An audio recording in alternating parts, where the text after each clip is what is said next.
This episode of Accelerate is brought to you in part by Discover.org.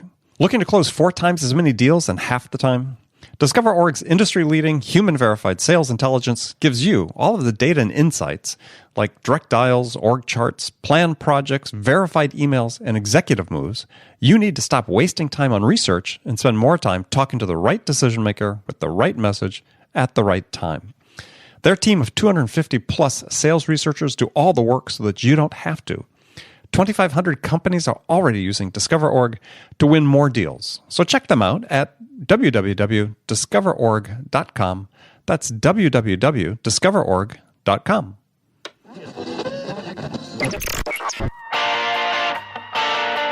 It's time to accelerate. Hey friends, this is Andy. Welcome to episode 535 of Accelerate, the sales podcast of record where I hold my in-depth conversations with today's leading experts in sales, marketing, and leadership 6 days a week. Joining me on the show today is Steve Shapiro. Steve's a Hall of Fame speaker and author of a few books, including Best Practices Are Stupid, 40 Ways to Out-Innovate the Competition. I really enjoyed reading this one. And in today's episode, we're going to talk about why Steve thinks best practices are really just a form of business plagiarism. Then we're going to dive into some of his 40 strategies to out-innovate your competitors. One of my favorites, don't think outside the box, find a better box. Why challenge-driven innovation is a better approach than idea-driven innovation. If after you listen to the show, you'd like to see the show notes for this episode, go to andypaul.com/535. That's the episode number. You'll find there a timestamp breakdown of this and all conversations on Accelerate. And in case you missed it at the beginning of the show, this episode is brought to you in part by Discover.org. Discover.org's industry-leading human-verified sales intelligence gives you all of the data and insights like direct dial phone numbers, organization charts, planned projects, verified emails, and executive moves, job changes, that you need to stop wasting time on research and spend more time talking to the right decision maker with the right message at the right time. So be sure to check it out at discoverorg.com. All right, here he comes. Steve Shapiro, welcome to Accelerate. Fantastic to be here. Hey, great to have you. So a question I ask all my guests just to start the show is, you work with tons of companies, you've run large organizations. In today's environment, today's business environment, what in your mind, what's the biggest single challenge facing sales professionals? Well, I think it's the single biggest challenge facing companies in general is differentiation. It's like, what do you do to help yourself stand out in a crowded marketplace? And I think if you can get clear on your differentiator, whether it's a product you're selling, a service you're selling, or even if you're selling yourself, that goes a long way in speeding things up. Well, let's talk about that from an individual standpoint, because the bulk of the audience, the majority of the audience listening to the show is our individual sales professionals, individual contributors. And this differentiation is really important, right? I mean, we see marketplaces where the products are, easily commoditized, and in the mind's eye of the buyer, everybody sort of looks alike. So this whole idea of how you sell versus what you sell really becomes important.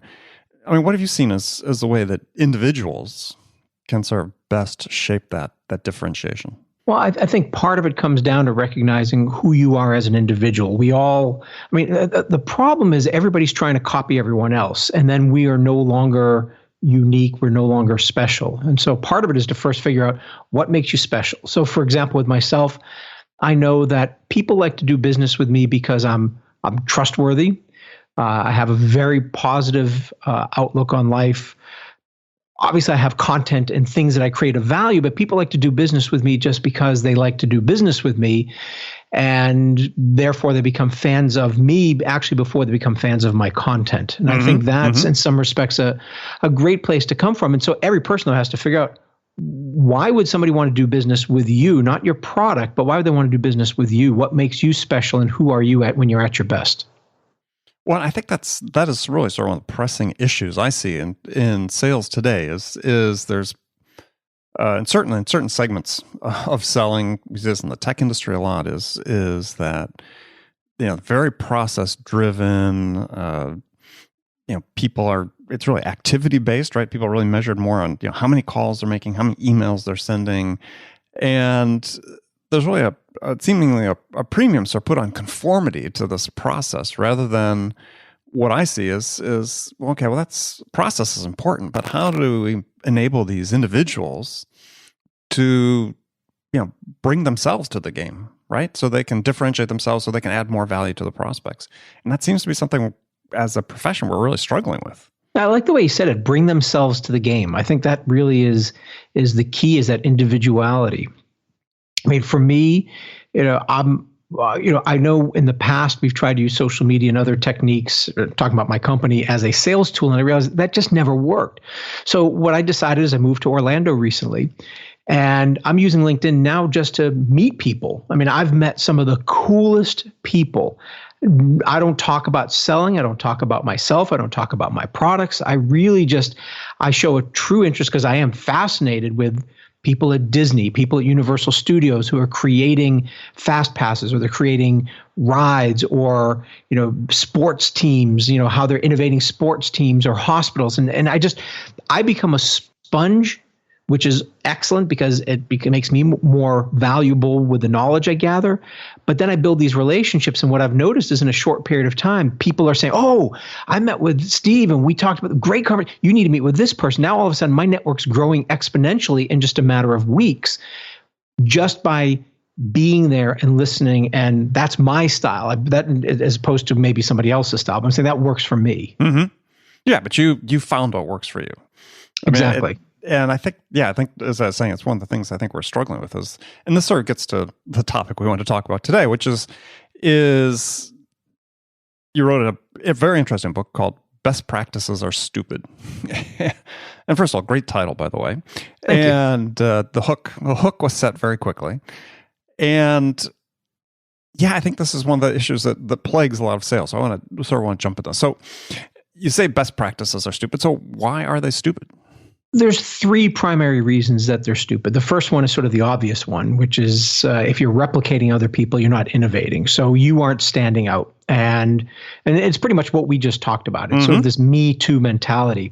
But it also leads to the second one, which we've been sort of alluding to, which is, what works for one person, what works for one company doesn't necessarily work for someone else. There's a number of different factors. I mean, our wants, our needs, our desires, our personalities, our culture as an organization, these all drive what works. But it's the third one that I find most insidious, and that is called the undersampling of failure. And basically what happens is if we are listening to some guru tell us how to sell or how to be healthy or whatever it is, we only are listening to the successes, the people who succeeded. But I guarantee you, when I go to conferences and I listen to people talk about things that made them successful, I know literally hundreds, if not thousands of people who tried exactly the same things and they failed. But we don't tend to follow the failures. We only follow the successes. So we don't really have a good causation when it comes to a practice and its result. And so I'm not saying don't follow best practices. I go to conferences and take classes to study them. And you teach them. And I teach them, but right. I'm also really skeptical about it. At the same time, I always use the lens of, does this really make sense for me? Do I really believe this was what caused them to be successful? And as long as you use that skeptical lens, then there is a time and place for best practices. Again, it's not innovation, it's replication. So you can't use it as your sole strategy for success. Coming back to where we started, if you're going to be a unique individual, copying someone else means you're no longer a unique individual. Well, and you brought up a really interesting point, though, which is I think this is the meat of the matter to some degree is this whole idea of causality, right? Is I certainly see this in sales. Is there's certain segments of industry where there are certain sales models that have taken hold that people are near religious in their beliefs that this is how this form of product needs to be sold.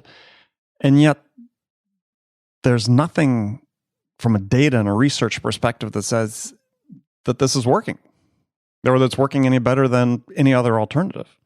Yeah. But, there's anecdotal data that, maybe has some correlations, but everybody always takes the correlations and say, well, see, this is the cause. Yeah, I mean, that's to me, there's causation, there's correlation, and then there's coincidence. I mean, there's just some cases where we talk about things and there really isn't even a correlation between it. And we just have to get a little smarter with some critical thinking on that. Having said that, though, here's an interesting thing. This may seem like a tangent, but it's something which to me is very profound.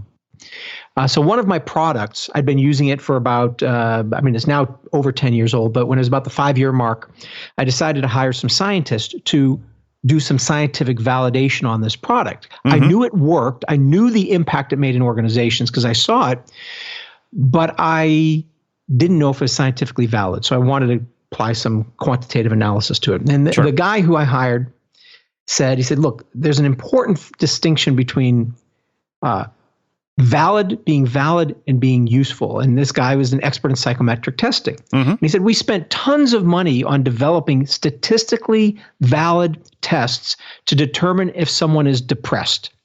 He said, but at the end of the day, the most useful way to determine if someone is depressed is to ask them, are you depressed?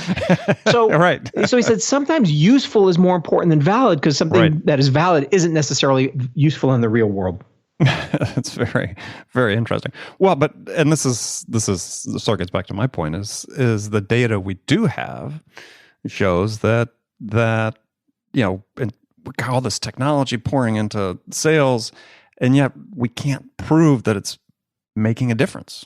It's not that it's not useful, right? I mean, it is useful, but it's not improving things.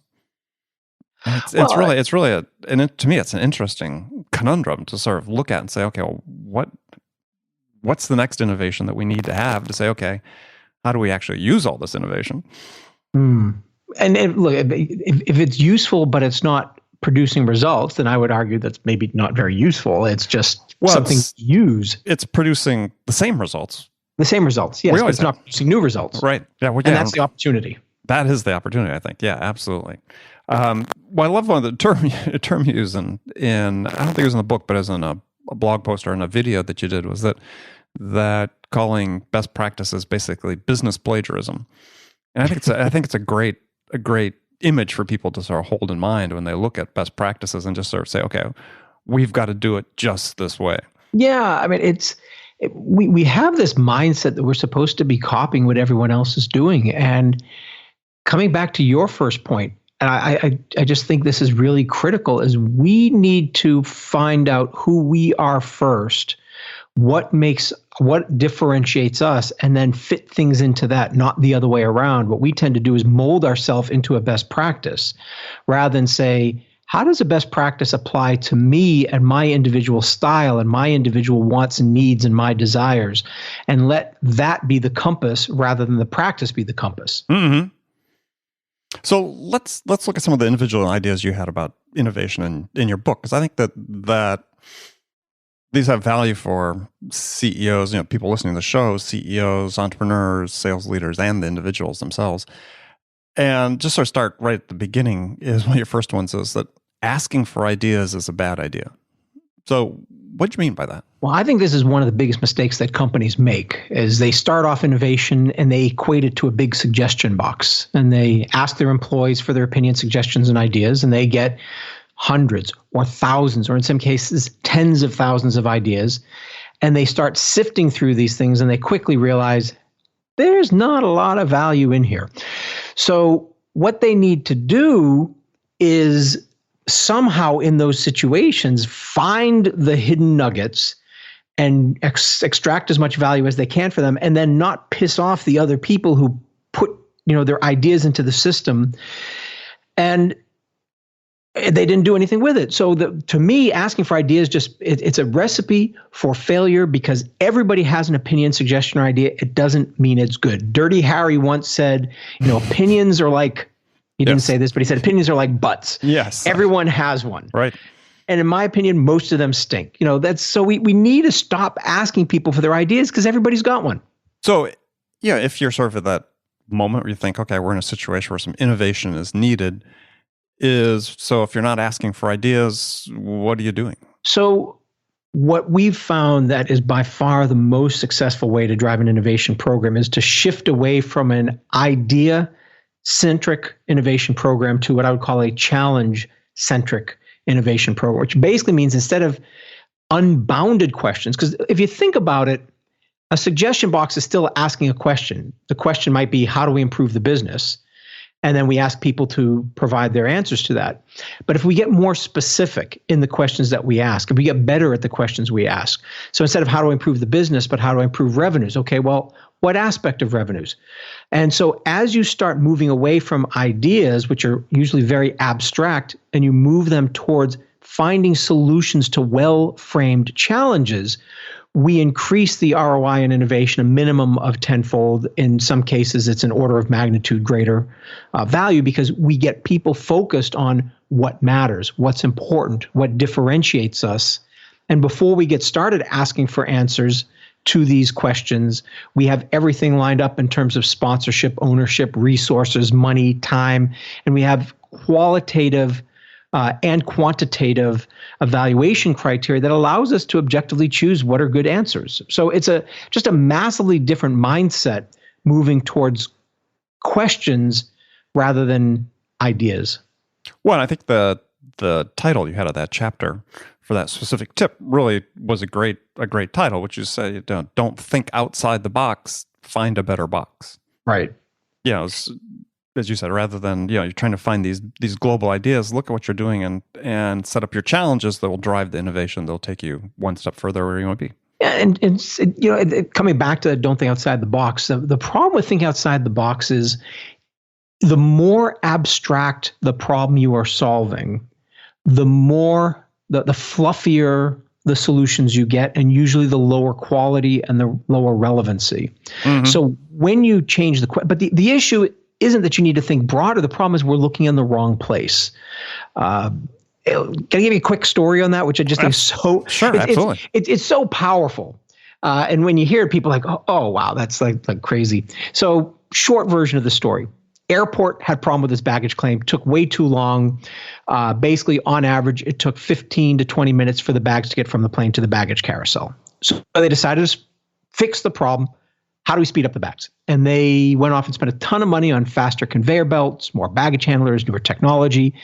And they got it from 15 to 20 minutes down to 8 to 10 minutes. And so that's pretty good. I mean, if you look at it and you improve something by 50%, you're going to say that's a success. But they asked the passengers of the airport, are you happy now? And the passengers still felt that was too long. So they knew they couldn't really go any faster. It just cost them so much money to get to that point. And then they had what I like to call an epiphany. They realized it took the bags 8 to 10 minutes to get from the plane to the baggage carousel, but the passengers at this particular airport only took 1 to 3 minutes to get from the plane to the baggage carousel. So instead of speeding up the bags, what do you think they did? Passengers. They slowed down. Exactly. They literally reconfigured the airport so it would take on average 8 to 10 minutes to get from the plane to the baggage carousel. Their bags are waiting. And so I love this as just a very simple example because we confuse the speed of bags with wait time. Right. They're not the same thing. And I always like to say, look, if you spend your entire life trying to speed up bags, you will never think to slow down the passengers. And this is the biggest issue, is it's not that we need to broaden our thinking. We're just looking in the wrong place for solutions. I love that story. All right. Now I started trying to cherry pick some of these I thought had real relevance for sales. One I thought was the Goldilocks principle. So explain what that is. Yeah, so we touched on a little bit of that, one aspect of it. So Goldilocks and the Three Bears. Mm-hmm. Goldilocks goes in a house, 3 beds, one's too soft, one's too hard, one's just right. Well, the same thing is true with the questions we ask. We either ask questions that are too soft, too abstract, too fluffy. So that's the how do I improve revenues or how do I increase sales or whatever it might be. Right. Those invite a lot of abstract, fluffy, irrelevant solutions. But on the flip side, we sometimes ask questions that are overly specific. And that's the too hard. And what I mean by that is they are either framed in a way that they imply a solution. So they're actually a solution masquerading as a question. Yeah, a leading question.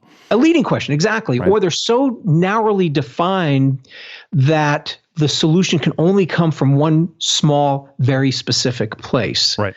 So like just one very simple example on this, NASA was, sent people up into space and, our clothes get dirty. So what they wanted to do is take a washing machine from Earth and bring it up into space, recognizing that gravity doesn't exist in space, so washing machines don't work. So they ran a challenge called the Zero Gravity Laundry System Challenge, which was all about taking a washing machine from Earth and bringing it up into space. Clearly, that's very complicated. It's very past-based.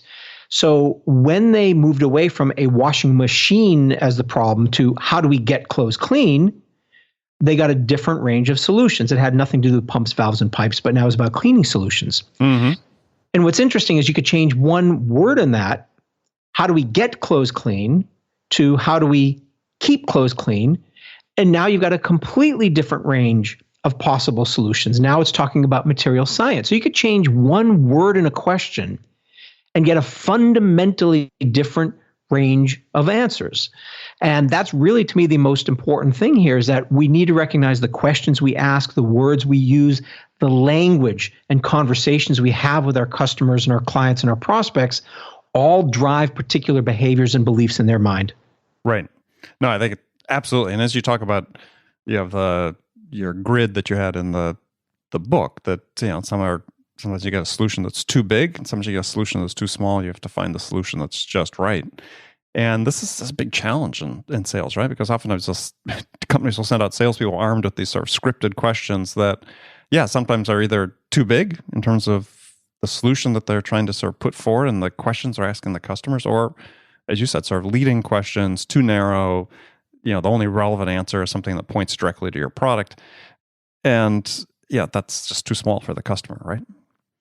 Yeah, if you become masterful at asking better questions and not letting your product drive the questions, but you really come from a place of truly understanding where someone is, then first of all, they feel as though they're coming to the conclusion themselves. So it's not a push, but it's a pull. Yeah, ownership. Right. It's ownership, exactly. So if they feel like they came up with the answer, now all of a sudden they're like, I need a solution. Well, guess what? I've got a solution and we can tailor it to meet your specific needs. Right.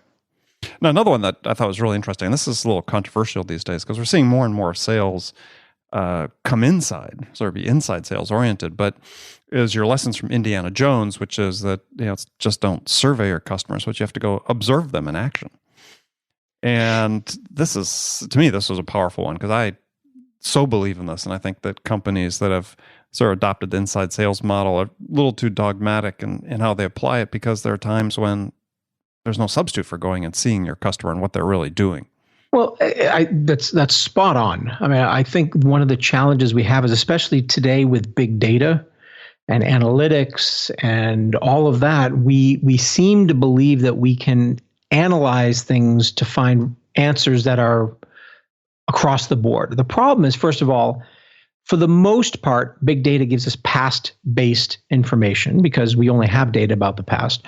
But more importantly, especially in the context of what we're talking about here, it only allows us to understand the norm. It doesn't allow us to understand the unique situations. And so, we need to don our fedora, whatever Indiana Jones wore. We need to go out there and actually act as a cultural anthropologist and observe people and see people in the wild. Some of the best innovations come from observation rather than analytics. Mm-hmm. And that to me is just, because the problem with surveys is you ask people a question. First of all, most surveys, coming back to what we said before, most surveys are designed in such a way that they lead the witness to answer a particular way. Well, I want to find out about my product, so I'm going to ask a question. And of course, you're going to get the answers you want. You can frame a question any way to get any particular answer. And what happens consciously or unconsciously too. So, well, exactly. Right. Exactly. I mean, so this is what we do as the survey creators, but then unfortunately on the survey taker side, they're also answering in ways that they think will be the right answers. We don't want to get the wrong answers. And so we're answering in a very consciously thought through perspective. But the reality is people make buying decisions not with their consciousness, but actually with their subconscious beliefs. Mm-hmm. And we need to tap into those subconscious beliefs in order to better understand what it is that drives their true behavior. Yeah, and you reference this a little bit later in the book when you talk about the importance of viewing the world through a different lens. And this is tough. This is a challenge for people, right? As you talk about, look at the impact of big data, because data has this tendency to sort of enforce our confirmation bias. Yes. And there's a great story in this biography that came out, or a book that came about Hillary Clinton's campaign. And there's sort of this anecdote the authors have in there is that at one point Bill Clinton suggested to his wife's campaign managers that, considering sort of what happened in Europe with or in the UK with Brexit, that they might be underestimating the strength of the populist vote, right? And the populist sort of tide. And the campaign manager looked at Bill and said, "Yeah, well, the data runs counter to your anecdotes." And so when they were sort of suggesting, well, maybe you need to factor in like 3 or 4 extra points in the polls for your opponent, given what's going on, the answer was, nah, the data doesn't support that. And so data sort of creates this false certitude and hubris, if you will, that ultimately becomes self-destructive. That's a great example from so many different perspectives. And I love where you started with it, which is confirmation bias. I actually think confirmation bias is one of the biggest enemies of innovation, because when we get a belief in our mind that something is a great idea, we are going to, at a subconscious level, start running experiments that confirm our beliefs. And even when we run experiments that disprove what we believe, the brain sort of ignores them. And so this is why when we talk about failure, this is a great segue to, I think, which is an important topic, is when we talk about failure in organizations, and there seems to be this mantra right now that failure is a good thing. And I really don't believe failure is a good thing. I think failure is terrible. We don't want to fail. If we can learn without failing, I'd rather do that. And the key is experimentation and proper experimentation. And the problem is, most of the time when we do experiments, we follow something which is called the positive test strategy, which means we are designing experiments in a way that's designed to prove that our idea is a good one. But rarely do we specifically design experiments to disprove what we are doing. And we end up implementing things that we should not be implementing because of confirmation bias and positive test strategy and other things that drive us in the wrong direction. Yeah, and there's so much human nature wrapped up in that whole statement, right? It's there's a reason that confirmation biases are sort of easy, because it's easy. It's less taxing on the brain. Yes. It fits our pattern of the world, as Kahneman talks about, in thinking fast and slow. So it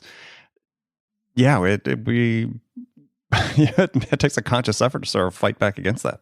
Well, and you mentioned politics. I mean, it's very interesting to watch politics with an unbiased lens, and really look at how the role of confirmation bias and these other biases and how they play. And it's just really fascinating. And the divisiveness that exists right now is really just a result of confirmation bias. I don't think there's any other explanation for it. And again, it's not a statement of for or against any. I mean, it's just about human behavior. And I've done a lot of work in Capitol Hill, and I've seen that in action all the time. I mean, if I'm on one side of the house, one side of the aisle, everything I hear is through the lens of what I believe to be true, and anything else is ridiculous. On the other side, it's the same thing.